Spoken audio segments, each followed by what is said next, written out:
The Sword of Duty, Reflections on Conan the Barbarian, Rome, and the Crisis of American Civilization. As I sit in the quiet of my study, the tales of Robert E. Howard's Conan the Barbarian stir my thoughts. Conan the rugged Cimmerian strides through a world where civilization often breeds corruption, relying on his own strength and the cryptic riddle of steel to conquer his foes. His relationship with Crom, his god, is one of respect but not dependence, a stark contrast to the Christian struggle I wrestle with, caught between predestination and free will. Why doesn't God always answer my prayers? Why do the wicked prosper while the righteous falter? These questions, timeless as the Psalms, echo in Howard's stories and in my reflections on the decline of Rome and the challenges facing the United States today. Through the lens of philosophy, history, and leadership, I see a nation at a crossroads, grappling with corruption, bureaucracy, and a loss of duty. Yet, in the spirit of Conan's resolve and the wisdom of thinkers like Cicero and Kant, I believe a return to decentralized governance and a renewed sense of responsibility can chart a path forward. Conan's Code. Independence and duty. Conan's world is one of raw power and primal struggle, where civilization often cloaks decadence. He prays to Crom, but expects no divine intervention. His victories come from his own will, a concept akin to Nietzsche's will to power. As a Christian, I find this independence both inspiring and troubling. My faith teaches reliance on God, yet I, like Howard, grapple with why evil seems to flourish while the good struggle. John Locke, with his emphasis on individual liberty, might see Conan's self-reliance as a natural right, but Immanuel Kant would argue that true freedom lies in acting out of duty, not mere desire. Conan's Code, respect for Crom, loyalty to his own strength, offers a lens to examine our own balance between personal agency and collective responsibility. The Fall of Rome, a cautionary tale. As someone of Italian descent, I feel a deep connection to Rome's story. The early Romans were a tribal people, forged in the crucible of constant threat. Cicero's writings on the Republic emphasized duty to the state, a principle that held Rome together as a republic. Citizens served in the military because they owned land, tying their personal stake to the collective good, a form of nationalism that I believe is misunderstood today. Edmund Burke, reflecting on society as a contract across generations, would approve of this communal bond. Yet as Rome grew into an empire, wealth and bureaucracy eroded this sense of duty.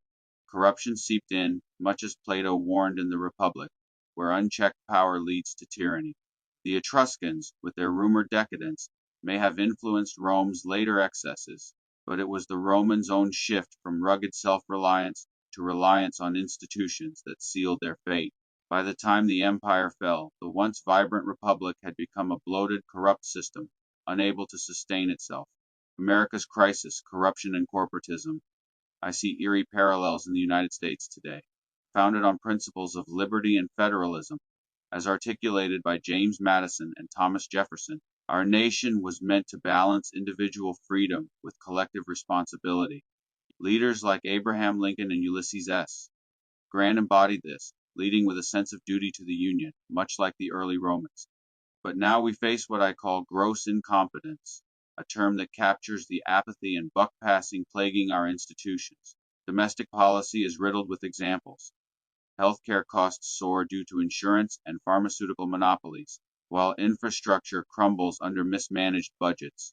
The Pentagon, as you've noted, operates with little oversight, its spending unaccounted for, echoing Max Weber's warnings about unchecked bureaucracies stifling progress. Foreign policy is no better.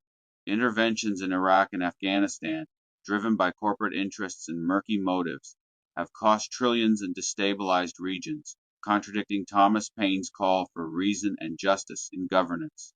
Corporatism, where corporations wield undue influence, has corrupted both spheres. Adam Smith's vision of free markets has been perverted into a system where the wealthy buy politicians, leaving the average citizen disillusioned.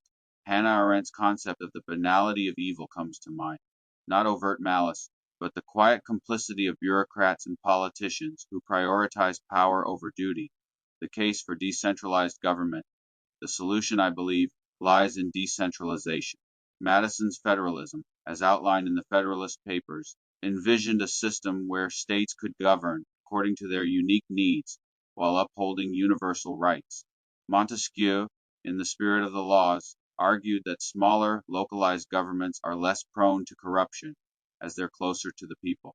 Today, states like Texas and California demonstrate this. Texas prioritizes low taxes and deregulation, reflecting its conservative ethos, while California focuses on environmental protections and social programs, aligning with its progressive values.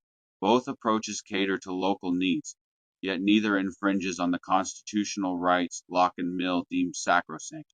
Decentralization could address domestic issues like healthcare.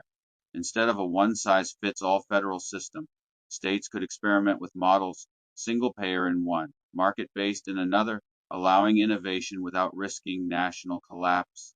In foreign policy, a decentralized approach might mean empowering regional alliances rather than centralized interventions.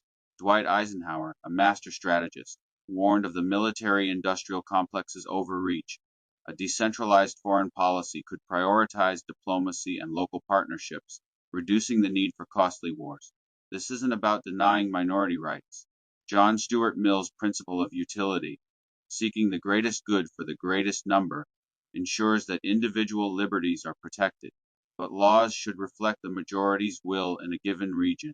As Al-Farabi's concept of the virtuous city suggests, governance must align with the community's values. If a minority's needs conflict with the majority's, compromise, not dominance, should prevail. The current system, where corporate lobbying and federal overreach often override local voices, undermines this balance. Leadership and legacy. The issue of leadership is central to this crisis. Career politicians, often lawyers skilled in legal manipulation, dominate our government. I'd rather see leaders like Theodore Roosevelt, a man of action and vision, or Omar Bradley, who led with humility and competence. Friedrich Hayek's warnings about centralized planning apply here.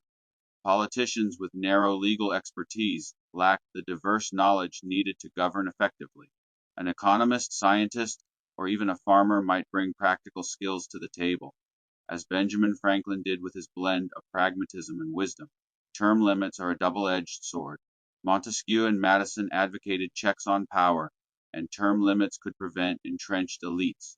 Yet, as you've suggested, 4 or 8 years may not be enough for a president to leave a lasting legacy. Ronald Reagan's 8 years reshaped America's economy and foreign policy, but a decade might have allowed deeper reforms. The real issue isn't time, it's incentives.